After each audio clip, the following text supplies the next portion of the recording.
Bonjour, le dossier d'aujourd'hui est consacré au subjonctif, en particulier à l'emploi du subjonctif. Donc, comme vous pouvez le voir sur cette diapositive, on emploie le subjonctif pour exprimer une nécessité, une obligation, une interdiction. On le trouve souvent derrière les expressions impersonnelles, certaines. Il faut que tu écrives ce rapport immédiatement. Il est impératif qu'elle signe le contrat aujourd'hui. On emploie aussi le subjonctif pour exprimer une volonté, un souhait, un désir, un sentiment. Vous savez que l'on trouve le subjonctif normalement derrière des verbes subjectifs, à la différence de l'indicatif qui utilise des verbes plus objectifs. Donc nous avons par exemple « Il est préférable que vous répondiez tout de suite. J'aimerais qu'il puisse assister à la réunion. » Avec le subjonctif, on peut aussi exprimer une crainte, un doute, comme par exemple « J'ai peur que les produits ne soient pas prêts à la date convenue » ou bien un but, une intention, avec des expressions « pour que » ou « afin que », comme nous voyons ici. J'ai envoyé un mail aux membres de l'association afin qu'ils apprennent le résultat des élections. Il faut faire attention parce qu'en français, nous n'employons pas le subjonctif après l'expression « espérer que ». En espagnol, donc les hispanophones, emploient le subjonctif derrière cette expression. En français, elle est toujours suivie de l'indicatif. Par exemple, « j'espère qu'il pourra venir » ou « j'espère qu'il fera beau demain ». Donc, les verbes objectifs ou les constructions qui expriment une certitude vont être suivis de l'indicatif. Je vous ai mis ici des exemples de verbes objectifs qui sont suivis de l'indicatif. Constater, observer, croire, penser, ces verbes aussi sont appelés des verbes de tête. Hein. Croire, penser, puisqu'ils font penser au mental. Donc supposer, imaginer, affirmer, dire, etc. Nous avons par exemple « il est clair qu'il ne comprend pas ». Tous ces verbes sont suivis de l'indicatif. À la forme négative, ces verbes qui normalement expriment une certitude, quand ils sont à la forme négative, ils sont suivis du subjonctif. Vous avez ici un exemple. Je pense qu'il viendra, indicatif, et je ne pense pas qu'il vienne, subjonctif. Donc, une remarque sur l'emploi du subjonctif et de l'infinitif. Quand dans une phrase, la phrase principale, c'est-à-dire celle qui précède la subordonnée, a le même sujet que celle de la subordonnée, donc les deux phrases ont le même sujet, on utilise l'infinitif. Et si la phrase de la subordonnée a un sujet différent de la principale, alors on emploie le subjonctif. Regardons les exemples. J'aimerais qu'il aille étudier au Canada. Vous voyez ici, nous avons deux sujets bien différents, je et il. Cependant, dans le deuxième exemple, vous avez « j'aimerais aller étudier au Canada », donc c'est la même personne qui aimerait aller étudier au Canada, et nous avons ici l'infinitif. Nous devons employer l'infinitif. Donc, quelques remarques sur le subjonctif présent et le subjonctif passé. On utilise en général le subjonctif présent, quel que soit le temps du verbe de la phrase principale. Vous pouvez voir ici trois exemples. On peut dire « je veux qu'elle sache »,« je voudrais qu'elle sache »,« j'ai voulu qu'elle sache ». Vous voyez, peu importe le temps du verbe principal, on met toujours le subjonctif présent derrière, dans ce cas.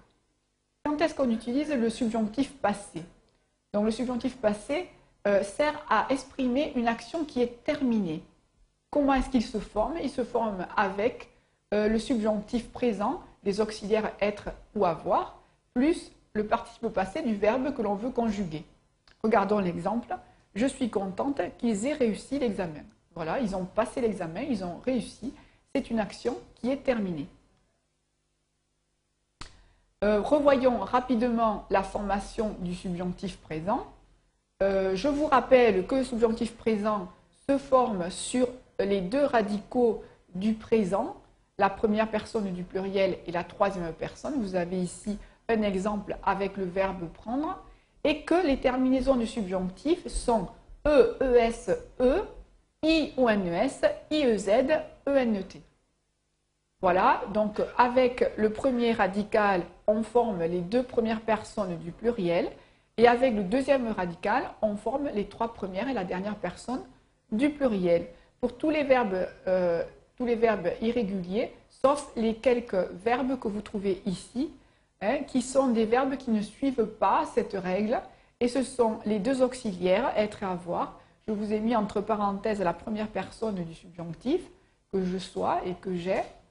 Le verbe aller qui fait que j'aille, le verbe faire qui fait que je fasse, le verbe savoir qui fait que je sache, pouvoir que je puisse, vouloir que je veuille et valoir que je vaille. Donc ceux-là sont à apprendre par cœur puisqu'ils ne suivent pas la règle du subjonctif en ce qui concerne la formation. Passons maintenant à un exercice. Vous avez ici cette phrase.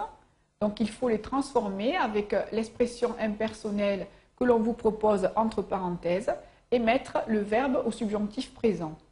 Je vais vous laisser réfléchir. Vous pouvez arrêter l'enregistrement. Pour ma part, je vais vous donner la correction de l'exercice. Voilà, alors vous avez, pour la première phrase, il faut que vous fassiez cuire l'œuf de Cannes 10 minutes.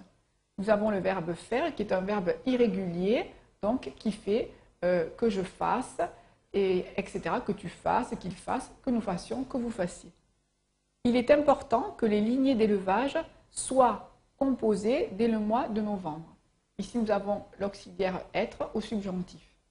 Il faut que nous achetions les oies dans un établissement réputé.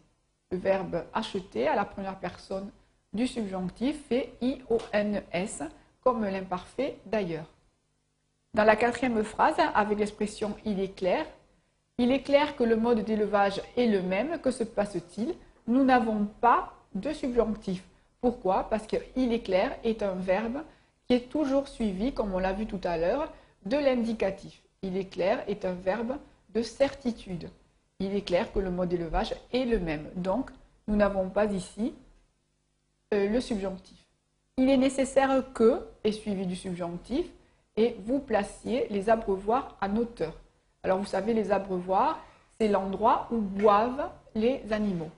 Donc il faut placer les abreuvoirs en hauteur. Placier est un verbe du premier groupe, facile. Donc il a la même forme ici que l'imparfait. Vous placiez IEZ. Ensuite, il est important. Derrière il est important, c'est une expression impersonnelle. Nous avons le subjonctif. Donc, le subjonctif du verbe raccourcir, qui est un verbe du deuxième groupe, va prendre deux S, comme les verbes du deuxième groupe, finir, choisir, etc. Et nous avons, il est important qu'il raccourcisse, deux SE, la partie supérieure du bec des canards. La dernière phrase, on constate, est un verbe qui exprime la certitude, donc nous allons avoir automatiquement le présent derrière, l'indicatif, et cela donne, on constate que la productivité diminue. Voilà, j'espère que l'emploi du subjonctif est un peu plus clair avec ce dossier. Je vous remercie de votre attention.